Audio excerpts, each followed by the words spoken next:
Hello students, अस्सलाम वालेकुम। बेटे आज हमारे लेक्चर का ताल्लुक काउंटडाउन मैथ्स ऑफ 6 क्लास और हमारा यूनिट नंबर 9 चल रहा है जो कि लीनियर इक्वेशंस पे है। आज हम इस लेक्चर के अंदर क्वेश्चन नंबर 3 से ऑनवर्ड को कंप्लीट करेंगे। सो बेटा 6 क्लास के मैथ्स के हवाले से ये हमारा लेक्चर नंबर 40 है। लेक्चर नंबर 39 के अंदर हमने यूनिट 9 को स्टार्ट किया। अगर कोई दोस्त आज हमें पहली बार ज्वाइन कर रहा है, उसने इससे पिछले लेक्चर को नहीं देखा, सो बेटा प्लेलिस्ट में जाकर आप उस लेक्चर का ज़रूर विजिट करें, क्योंकि किसी भी चैप्टर के अगर लेक्चर्स को आप शुरू से देखेंगे उस तो आपको मैथ की बेहतर तरीके से समझ आएगी। क्वेश्चन नंबर 3 देखें, लिखा है Shireen father is 4 times as old as she is. यानी शीरी के जो बाप है या शीरी का जो वालिद है वो उससे 4 टाइम्स बड़ा है। इन 18 ईयर्स 18 साल के अंदर ही will be exactly twice as old as her. यानी 18 साल के बाद शीरी की एज अगर ट्वाइस हो जाएगी तो बाप की एज देखें 18 साल बाद 4 टाइम्स, वो उसमें भी 18 साल ऐड हो जाएंगे। फाइंड देयर प्रेजेंट एजेस, उनकी आज जो प्रेजेंट एजेस हैं उनको फाइंड करें। यानी हम फॉर एग्जांपल इसमें लिखते हैं शीरीन्स as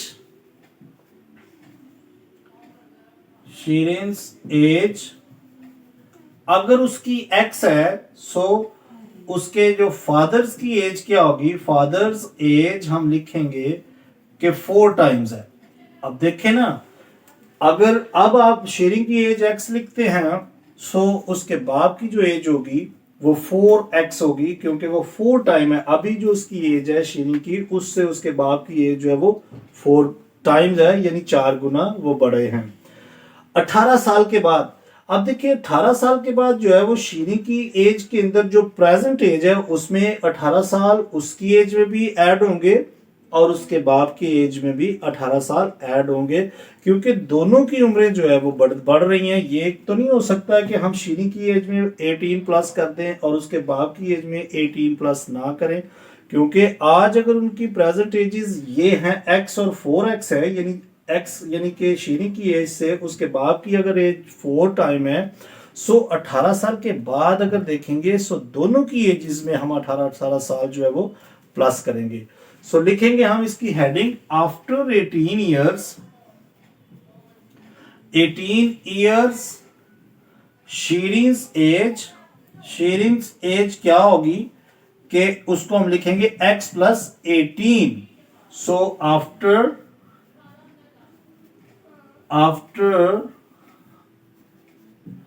18 years her father age उसके बाप की एज क्या होगी 4x प्लस 18, यानी उसके अंदर भी हम क्या करेंगे 18 साल को ऐड कर देंगे। अब शर्त ये दी है कि अकॉर्डिंग टू द गिवन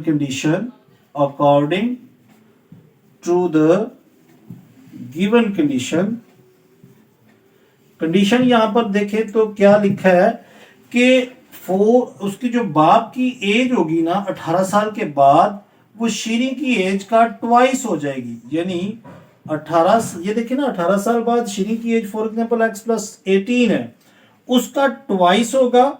और जो 18 साल के बाद उसकी बाप की एज, अभी वो 4 टाइम्स है, 18 साल बाद जो उसके बाप की एज होगी वो शीरी की 18 साल के बाद दुगनी हो जाएगी। सो ट्वाइस लिखने का मतलब यह है कि शीरी की एज को 18 साल बाद आपने डबल कर देना है। इस इक्वेशन को आपने सॉल्व करना है। सो देखिए 2 को अंदर मल्टीप्लाई करें, 4x plus 18 as it is 2x, और 2 को 18 से भी करेंगे सो 36 आ जाएगा। x वाले वैल्यूज आप एक साइड पे कर लें और x वाली वैल्यूज देखें, ये 2 इधर आएगा सो माइनस हो जाएगा, 36 इस तरफ है, ये 18 इधर आएगा सो 18 यहां माइनस हो जाएगा। सो यहां से 2x आ जाएगा वापस, क्योंकि 4 में से 2 निकाल देंगे सो 2x, यहां पर हमारे पास 18 आ जाएंगे, क्योंकि 18 हम 36 में से 36 में से निकाल देंगे। सो x की वैल्यू फाइंड करनी है। सो 18 के नीचे ये 2 उधर जाकर डिवाइड होगा। So x is equal to 9 years आए हैं जो कि उनकी प्रेजेंट एज है। प्रेजेंट एज जो होगी x की शीरी की वो x यानी 9 ईयर्स है। सो इसके बाद हम लिखेंगे सो शीरिंग्स प्रेजेंट एज यानी x है। So x is equal to 9। So her father's age her father's present age यानी उसके बाप की जो प्रेजेंट एज है वो 4x है। सो 4 इंटू 9 तो उसके बाप की जो आज की एज है वो प्रेजेंट वो 36 ईयर्स और इसके साथ भी आप लिखेंगे 9 ईयर्स। यानी श्री की जो प्रेजेंट एज है वो 9 ईयर्स है और उसके बाप की जो प्रेजेंट एज है वो देखिए हमने यहाँ रखी है ना कि श्रीज as for example present as उसकी x है उसके बाप की 4x है। सो x की जगह जो हमने x फाइंड किया होगा वो दोनों में पुट करेंगे। देखिए यहाँ पर x है सो 9 ईयर्स है और ये 4x है। सो 4 इंटू 9 करेंगे सो 36 ईयर्स आ जाएंगे। सो आपका ये क्वेश्चन जो है वो इंपॉर्टेंट है। अक्सर ये क्वेश्चन जो है वो आपके पेपर में देखा जाता है। सो बेटा यहाँ से आपका क्वेश्चन जो थर्ड है वो कंप्लीट हुआ। सो इसी के साथ हम क्वेश्चन नंबर 4 देखते हैं। सो बेटा क्वेश्चन नंबर 4 देखें। क्वेश्चन नंबर 4 में लिखा है a pole x metre long is broken into 2 parts. यानी एक पोल है, पोल से मुराद के एक लाइट का मतलब लैंप है जिसके ऊपर मतलब एक लाइट लगी है। इस तरह से एक पोल है यानी इसको हम खंबा भी बोल सकते हैं। एक खंबा है जो कि टूट गया है और उसकी हाइट जो है वो x है। समझ लें ये टोटल इसकी हाइट जो है वो x है। One part is 3 metres long and other part is 2x minus 17। For example वो जो पोल है वो यहां से टूट गया है, 3 मीटर उसकी ये लेंथ बनती है और 2x माइनस 17 जो उसकी यहां से लेके ये नीचे तक जो है वो ये लेंथ बनती है। 3 मीटर समझ ले ऊपर वाली है और 2x माइनस 17 नीचे वाली है। यहां से वो समझ ले टूट गया है। सो पूछा क्या जा रहा है find the original length of the pole कि इसकी टोटल लेंथ क्या होगी ये आपने फाइंड करना है। सो ओरिजिनल लेंथ अगर देखें सो टोटल इसकी लेंथ क्या है यानी यहां से लेके यहां तक इसकी टोटल लेंथ x है। सो x किसके इक्वल होगा इन दोनों के सम के। सो हम उसकी लिखेंगे डाटा इसका क्या बनाएंगे कि so total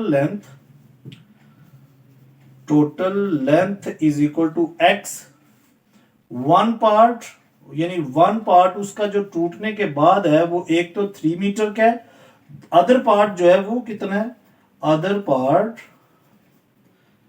that is equal to 2x minus 17। So according to the given condition यहां पर क्या गिवन है according to the given condition ये लिखा है कि 2x minus 17 plus 3 equal to x। यानी ये देखें एक उसका हिस्सा 2x माइनस 17 यहां से यहां तक है और दूसरा पार्ट 3 मीटर ऊपर वाला है। सो ये मैंने क्या किया दोनों को मतलब अगर मैं सम करूंगा सो उसकी टोटल लेंथ x आ जाएगी क्योंकि x अगर उसकी टोटल लेंथ है सो दोनों पार्ट्स को प्लस करने से ही आएगी। सो इसको हम सॉल्व करते हैं। सो देखिए 2x ये दोनों माइनस हो जाएंगे सो माइनस 14 आपके पास आ जाएगा इक्वल टू x। 14 को इधर भेज दें और x को इधर ले आए सो 2x में से ये x माइनस हो जाएगा 14 उधर जाएगा सो उधर जाकर 14 प्लस हो जाएगा। अब x के साथ देखिए 2x माइनस हो रहा है so x is equal to 14 आ जाएगा। सो x की जो टोटल लेंथ है यानी उस पोल की जो टोटल लेंथ है वो 14 मीटर्स है। सो यहां पर हमारा क्वेश्चन 4 भी कंप्लीट हुआ। सो इसी के साथ हम क्वेश्चन नंबर 5 देखते हैं। सो बेटा इसी के साथ part number 5 if a number is tripled and the result is increased by 5 we get 44 find the number. यानी सपोज इसके अंदर हम क्या करते हैं कि एक नंबर है जिसको हम x रख लेते हैं। लिखा यह है कि अगर उसका ट्रिपल्ड करें, ट्रिपल से मुराद उसको 3 गुना करके उसमें इंक्रीज कर दें 5 सो हमारे पास जो नंबर आता है वो 44 आता है। सो हम लिखेंगे tripled of a number, tripled of number वो क्या होगा 3x। सो लिखें according to the given condition, यानी गिवन कंडीशन यहां पर ये गिवन है कि अगर हम उस ट्रिपल्ड नंबर के अंदर +5 कर लें सो नंबर हमें 44 हासिल होता है। देखिए यही लिखा है अ नंबर इज ट्रिपल्ड, मैंने ट्रिपल कर लिया, उसी नंबर को 3x किया और उसका जो रिजल्ट आया उसके अंदर इंक्रीज कर दिया 5 से और हमें नंबर क्या आएगा 44। सो जस्ट इसको सॉल्व करें, आपका आंसर आ जाएगा 3x इधर ही रहेगा, 5 आप उधर ट्रांसफर करेंगे सो इधर प्लस हो रहा है उधर माइनस हो जाएगा, सो 3x आपके पास 39 आएगा। सो x इधर ही रहेगा, 3 उधर जाकर 39 के नीचे डिवाइड होगा, so x is equal to 13 आ जाएगा, क्योंकि देखिए 3 1s are 3, 3 3s are 9, सो 13 आपका आंसर आ जाएगा। सो यहाँ पर हमारा पार्ट नंबर 5 भी कंप्लीट हुआ। सो इसी के साथ हम पार्ट नंबर 6 देखते। सो बेटा इसी के साथ पार्ट नंबर 6 में लिखा है twice a number added to half of itself equals 20, find the number.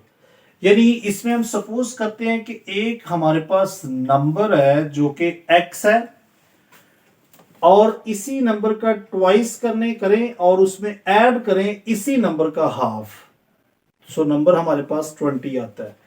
सो इसका हम क्या लिखेंगे, ट्वाइस ऑफ अ नंबर क्या होगा, ट्वाइस ऑफ नंबर को मैं जस्ट NO से लिख रहा हूं, डिनोट कर रहा हूं, आप समझिए।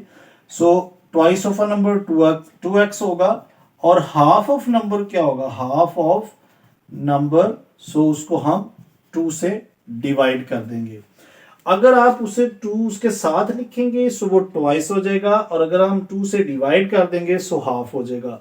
सो according to the given condition, यहां पर जो शर्त गिवन है वो क्या है, according to the given condition, यानी यहां पर हमें कंडीशन ये दी है कि अगर हम ट्वाइस ऑफ अ नंबर उसमें ऐड करते हैं हाफ ऑफ दिस नंबर, सो हमारे पास टोटल जो रिजल्ट आएगा वो 20 आएगा। सो बेटा देखें मैंने ट्वाइस ऑफ नंबर में उसी नंबर का हाफ जो है वो ऐड कर दिया है, सो आंसर क्या आएगा 20। इस इक्वेशन को जस्ट सॉल्व करना है। सो अब आप देखिए तो एक वैल्यू हमारे पास सिंपल है, दूसरी जो है वो फ्रैक्शन फॉर्म में है। सो क्या करेंगे, इन दोनों का हम एलसीएम लेंगे। सो 2 एलसीएम आएगा, 2 1s are 2, यानी 1 का टेबल 2 पे आएगा, सो 2 2s are 4। जितने पे नीचे वाले का टेबल इस एलसीएम तक आता है उतनी से ऊपर वाले को मल्टीप्लाई कर देते हैं। सो 2 1s are 2, 1 पे आ रहा है, सो 1x एज इट इज आ जाएगा। सो 20 इक्वल टू इस 20 को, यानी 2 इधर डिवाइड हो रहा है और ये देखो मतलब 4 + 1 क्या होगा 5 हो जाएगा, 5x divided by 2 equal to 20।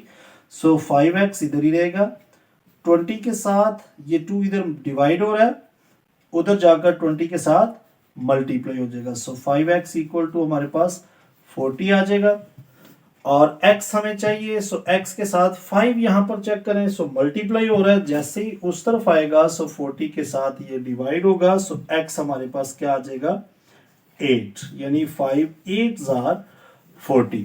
सो यहां पर हमारा क्वेश्चन 6 भी कंप्लीट हुआ। सो इसी के साथ हम क्वेश्चन नंबर 7 देखते हैं। सो बेटा इसी के साथ क्वेश्चन नंबर 7 में लिखा है thrice a number decreased bye 5 exceeds twice the number by a unit, find the number। यानी इसमें भी हम क्या करेंगे, सपोज करते हैं कि हमारे पास एक नंबर है जिसको हम x सपोज करते हैं। इसमें करना यह है कि इसी नंबर को हमने थ्राइस करना है, थ्राइस से मुराद कि 3 गुना करना है, 3x करेंगे। सो लिखेंगे thrice of a number, thrice of number that is equal to 3x, और जो ट्वाइस होगा यहां पर लिखा है एक्सीड हो जाता है ट्वाइस ऑफ अ नंबर। सो अगर इसका ट्वाइस चेक करें, ट्वाइस क्या होगा, ट्वाइस ऑफ नंबर क्या होगा 2x। अब शर्त क्या, according to the given condition, यानी यहां पर हमें जो गिवन कंडीशन गिवन है वो क्या है, लिखा यह है कि thrice of a number decreased bye 5, decrease by 5, यानी थ्राइस ऑफ नंबर में अगर हम 5 को डिक्रीज कर दें सो एक्सीड हो जाएगा कौन सा number, twice of number by unity. Unity से मुराद 1 यूनिट, ये देखें ना, एक्सीड हो जाएगा कौन सा नंबर, 2x, यानी twice the number by a unit. So unit जब भी कभी वर्ड आए तो आपने याद रखना है 1 उसमें ऐड करेंगे हम, तो वो एक्सीड हो रहा है यानी ट्वाइस के अंदर एक नंबर ऐड हो रहा है। सो इस इक्वेशन को सॉल्व करें, जस्ट x वाली को इस तरफ कर दें, विदाउट x आप एक साइड पर कर लें, यानी यहां पर 5 माइनस है, इस तरफ आकर प्लस होगा, 2x यहां प्लस है, इधर आकर माइनस होगा। सो यहां से x बाकी बच जाएगा क्योंकि 3x में से 2x माइनस होगा, सो बाकी 1 आ जाएगा। और यहां पर देखें सो 5 + 1 6 आ जाएगा। सो x इज इक्वल टू हमारे पास क्या आंसर आ रहा है, 6। सो यहाँ पर हमारा क्वेश्चन 7b कंप्लीट हुआ। सो बेटा टाइमिंग कुछ ज़्यादा होने की वजह से हम आज के लेक्चर को यहीं पे ख़त्म करते हैं। इंशाल्लाह नेक्स्ट लेक्चर के अंदर हम इस एक्सरसाइज को कंप्लीट करेंगे, इसके बकिया पार्ट्स को भी। सो बेटा लेक्चर अगर पसंद आया है सो लाइक ज़रूर करें और ज़्यादा से ज़्यादा अपने दोस्तों के साथ शेयर करें। अपना बहुत ख्याल रखें। Take care, bye bye, God bless you all.